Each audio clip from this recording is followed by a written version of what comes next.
Dnes sme si predstavili novú sériu K od spoločnosti LG. Sú to nové smartfóny, ktoré nadväzujú na minuloročné modely, ktorým boli LG Leon, LG Spirit a LG G4C. Takže prvý telefón je tu LG K4 LTE.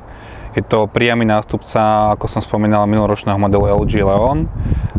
Tento telefón patrí do tej kategórie nižšej, je určený pre menej náročných zákazníkov. Keď sa bavíme o parametroch, tak telefón má štvorjadrový procesor, 1 GHz, operačnú pamäť 1 GB RAM a takisto vnútorná pamäť 8 GB.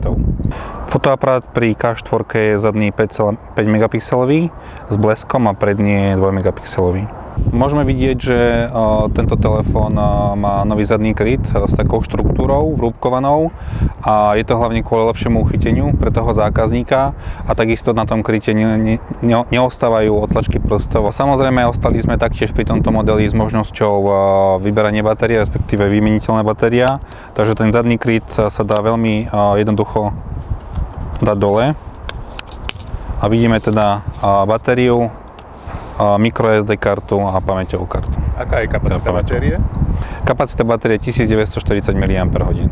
Odporúčaná maloobchodná cena tohto telefónu je 119 €. Ďalšou novinkou predstavenou dnes je LG K10 LTE. Ide o telefón strednej vyššej triedy, ako som spomínal predtým, je to nástupca minuloročného modelu LG G4C. Na tomto telefóne vidíme úplne nový dizajn. Ide o tzv. Pebble design, v preklade zaoblený. To znamená, telefón je krásne zaoblený, má 2,5 sklo.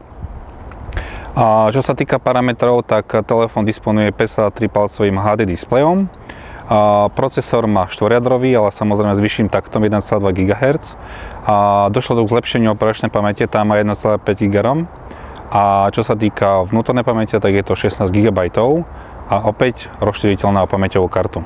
Všimol som si aj tie ovládacie tlačidlá na zadnej strane.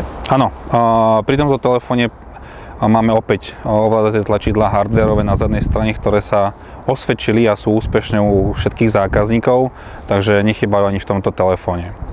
Ako je to s operačným systémom? Operačný systém v tomto telefóne je samozrejme Android. Momentálne pri uvedení je to 5.1 Lollipop, ale samozrejme v blízkej dobe bude update na Marshmallow 6.0. Ako je to s fotoaparátom? Fotoaparát pri tomto modeli je 13 megapixelov, zadný fotoaparát, samozrejme s bleskom a predný fotoaparát je 5 megapixel, takže opäť došlo k lepšeniu výraznému. A keď sa bavíme o batérii, tak batéria má opäť vyššiu kapacitu, ako minuloročný model má až 2300 mAh, takže ten telefón je predĺžený na to, aby vydržal dlhšie ako 2 dní. Opäť je tam otvárateľná možnosť, to znamená, dá sa otvoriť áno, tento. samozrejme, ako som spomínal, tá možnosť vymeniteľnej batérie, respektíve vloženia pamäťovej karty je, takže vidíme tu sloty na SIM kartu a pamäťovú kartu. Výborne. No a čo cena? Keďže tento telefón je teda trocha viacej vybavený, tak koľko? Áno. Cena určite prekvapí, pretože aj napriek tomu, že telefón má veľký displej, má tu 2,5 sklo, ktorá je príznačná viac menej len pre vlajkové lode, tak cena toho telefónu je 219 €. Výborne. No a čo príslušenstvo? Samozrejme, pri tomto telefóne zákazník si môže vybrať z nášho príslušenstva. Je ním nový Quick View Cover.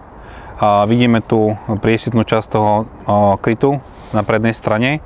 Tá slúži viac menej ako notifikačný druhý displej, to znamená, keď ten telefón ja vložím do toho fúzdra, tak sa nám vlastne vytvorí tento notifikačný displej, respektíve riadok, kde vlastne máme čas, dátum, samozrejme keď sú zmeškané dosť, tak ich tam zobrazí. A čo je zaujímavosťou, tak zákazníkovi, keď bude prichádzať hovor, tak bude mať dve možnosti. Budú mu tu svietiť dve šípky, zelenou prijať, červenou zrušiť. Stačí proste po tejto čelnej strane prejsť a ten hovor sa príjme a zákazník môže ten hovor prijať. Koľko stojí tento kryt? Odporúčaná cena tohto krytu je 34,90 €. Ešte keby si nám povedal o farebných verziách, ktoré prídu na slovenských trhoch, to znamená aj toho púzdra, ale aj telefónov. Farebné verzie LG K10 LTE sú 3. Je to čierna, indigo blue a biela.